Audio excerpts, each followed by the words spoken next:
घर को हर वक्त साफ, मुनज़्ज़म और फ्रेश रखने के लिए बड़े बड़े राज नहीं बल्कि चंद छोटी छोटी आदतें ही काफी होती हैं।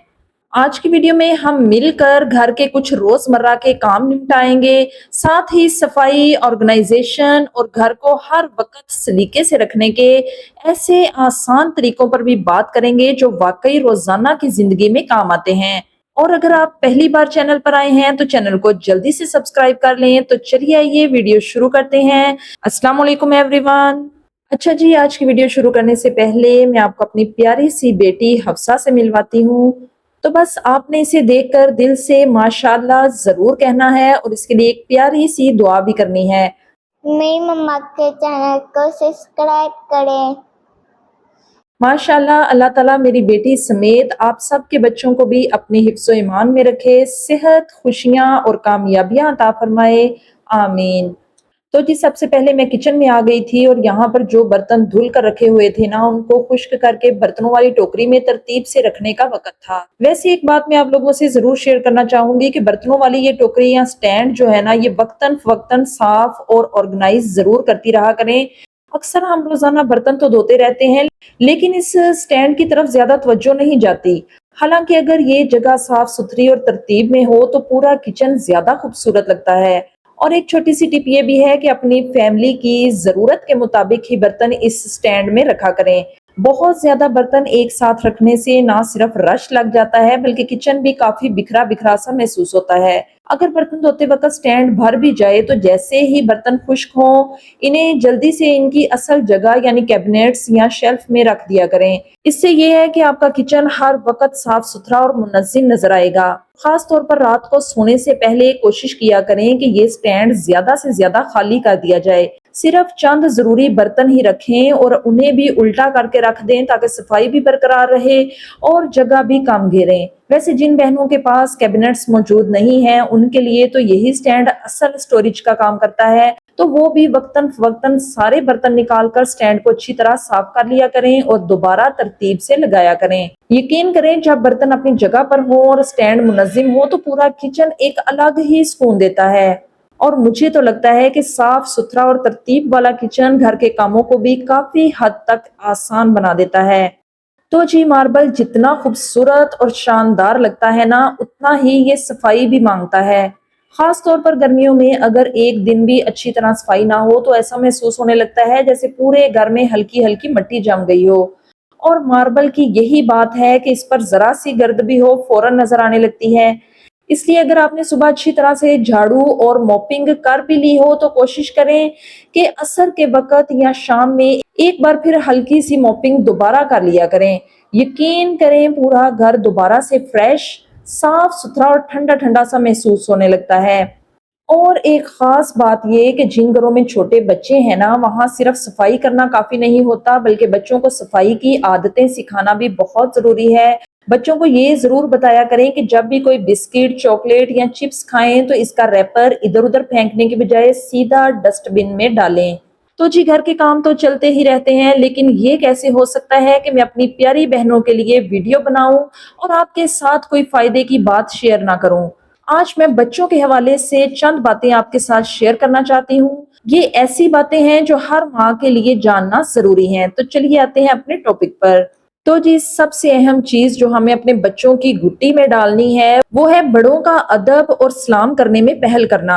आजकल एक बहुत बड़ा अलमिया ये हो चुका है कि जैसे ही घर में कोई मेहमान आता है या बच्चे दादा दादी नाना नानी के पास बैठते हैं तो इनके हाथों में मोबाइल फोन होते हैं। वो सर उठाकर देखते तक नहीं कि कौन आया है और कौन गया है। हमें अपने बच्चों को ये सिखाना होगा कि जब भी घर में कोई बड़ा दाखिल हो, चाहे वो आपके वालिद हैं, दादा दादी हैं या कोई मेहमान, अपने हाथ में मौजूद हर चीज, यहाँ तक कि अपना पसंदीदा कार्टून या गेम भी फौरन छोड़ दें और सीधे खड़े होकर मुस्कुराते हुए अस्सलाम वालेकुम कहें। हमें उन्हें सिखाना है कि सलाम सिर्फ एक लफ्ज नहीं बल्कि सामने वाले के लिए सलामती की दुआ है और इसमें पहल करने वाला अल्लाह को बहुत पसंद है। इसकी रोजमर्रा जिंदगी की मिसाल यूं लें कि जब घर में दादा दादी या कोई बुजुर्ग बैठे हों तो बच्चों को सिखाएं कि इनके सामने पांव फैलाकर नहीं बैठते। ان سے اونچی آواز میں بات نہیں کرتے۔ اگر دادا ابو کو پانی چاہیے یا ان کی اینک کہیں رکھ کر بھول گئے ہیں تو بچوں کو کہیں بیٹا بھاگ کر جائیں اور دادا ابو کو پانی لا کر دیں اور ان کی اینک بھی ڈھونڈ کر لائیں۔ جب بچہ اپنے ہاتھوں سے بزرگوں کی خدمت کرتا ہے اور بزرگ اس کے سر پر ہاتھ رکھ کر دل سے دعائیں دیتے ہیں نا، تو وہ دعائیں بچے کا مقدر بدل دیتی ہیں۔ اس کے علاوہ جی بچوں کو اپنی چیزوں کی ذمہ داری خود لینا سکھانا ہے۔ اکثر گھروں میں کیا ہوتا ہے، بچہ اسکول سے آتا ہے، وہ ایک جوتا کمرے کے ایک کونے میں پھینکتا ہے، دوسرا دوسرے کونے میں، یونیفارم کا اسکرٹ یا پینٹ بستر پر پڑی ہوتی ہے، جرابیں صوفے کے نیچے اور اسکول بیگ لاؤنج کے فرش پر لاوارث پڑا ہوتا ہے۔ پھر ماں پیچھے پیچھے بھاگتی ہے، چیزیں سمیٹتی ہے اور بڑبڑاتی رہتی ہے۔ اسی طرح جب بچے کھیل چکے ہوتے ہیں تو پورے کمرے میں کھلونے بکھرے ہوتے ہیں اور مائیں خود انہیں ٹوکریوں میں بھر رہی ہوتی ہیں۔ تو میری پیاری بہنوں، یہیں پر ہم سے غلطی ہوتی ہے۔ جب ہم بچوں کا کام خود کرتی ہیں تو ہم انہیں لاپرواہ اور سست بنا دیتی ہیں۔ ہمیں انہیں بچپن سے سکھانا ہے کہ بیٹا آپ کا سامان آپ کی ذمہ داری ہے۔ اس کی شروعات بہت ہی چھوٹی عمر سے کریں۔ جب بچہ کھیل ختم کر لے تو اسے کہیں میرا پیارا بیٹا اب کھیلنے کا وقت ختم ہو گیا ہے، اب ہم سب کھلونوں کو ان کے گھر یعنی باسکٹ میں واپس چھوڑ کر آئیں گے۔ شروع میں آپ ان کا ہاتھ بٹائیں، پھر انہیں خود کرنے دیں۔ جب بچہ اسکول سے آئے تو اسے کہیں کہ جب تک بیگ اپنی جگہ پر اور جوتے ریک میں نہیں جائیں گے تب تک کھانا یا کارٹون نہیں ملے گا۔ جب بچہ اپنا بیگ خود تیار کرتا ہے، اپنے جوتے خود پالش کرتا ہے اور اپنے بکھرے ہوئے کھلونے خود سمیٹتا ہے تو اس کے اندر یہ احساس پیدا ہوتا ہے کہ میری زندگی کی ایک ذمہ داری ہے۔ اور جی ایک انتہائی نازک نقطہ یہ ہے کہ بچوں کو ناکامی کو قبول کرنا اور دوبارہ کھڑے ہونا سکھانا۔ آج کل کے بچوں میں ایک بہت بڑا مسئلہ یہ ہے کہ وہ اپنی ہار برداشت نہیں کر پاتے۔ اگر وہ گھر میں لوڈو یا کوئی بھی گیم کھیل رہے ہوں نا اور ہارنے لگے تو وہ غصے میں آ کر لوڈو کی گوٹیاں پھینک دیتے ہیں، رونے لگتے ہیں اور کہتے ہیں کہ میں نے نہیں کھیلنا۔ اسی طرح اسکول میں اگر کسی ٹیسٹ میں نمبر تھوڑے آ جائیں یا کوئی دوسرا بچہ فرسٹ آ جائے تو وہ شدید مایوسی اور حسد کا شکار ہو جاتے ہیں۔ تو میری پیاری بہنوں، ہمیں اپنے بچے کو یہ سکھانا ہوگا کہ ہارنا کوئی گناہ یا عیب نہیں ہے، بلکہ ہارنا کامیابی کا پہلا قدم ہے۔ جب بچہ گھر میں کسی کھیل میں ہار جائے تو اس کی ضد کے آگے گھٹنے ٹیک کر اسے جان بوجھ کر مت جتائیں، بلکہ اسے گلے لگائیں اور کہیں کوئی بات نہیں میرا بہادر بچہ، ہار جیت تو کھیل کا حصہ ہے، آج بھائی جیتا ہے تو اس کے لیے تالیاں بجائیں، اگلی بار آپ تھوڑی اور محنت کرنا پھر آپ جیت جاؤ گے۔ اسی طرح اگر اسکول کے رزلٹ میں کبھی نمبر کم آ جائیں تو دوسرے بچوں کے سامنے اسے ذلیل کرنا یا تانے دینے کی بجائے اکیلے میں بٹھا کر پیار سے اس کا حوصلہ بڑھائیں۔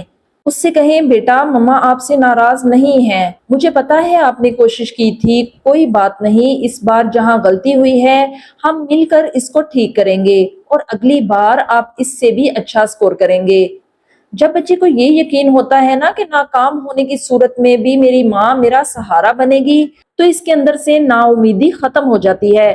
وہ زندگی کے بڑے سے بڑے طوفان کا مقابلہ بھی ہنس کر کرتا ہے اور کبھی ہمت نہیں ہارتا۔ یہی حوصلہ اسے حقیقی زندگی کا کامیاب انسان بناتا ہے۔ جی تو پیاری بہنوں، آج کے لیے بس اتنا ہی۔ اگر آج کی ویڈیو اچھی لگی ہو تو لائک، کمنٹ اور شیئر کرنا مت بھولیے گا۔ کمنٹس میں ضرور بتائیے گا کہ آج کی ویڈیو کی کون سی بات آپ کو سب سے زیادہ پسند آئی۔ اپنا اور اپنے پیاروں کا بہت سا خیال رکھیے گا۔ انشاءاللہ بہت جلد ایک نئی ویڈیو کے ساتھ دوبارہ ملاقات ہوگی۔ تب تک کے لیے اللہ حافظ۔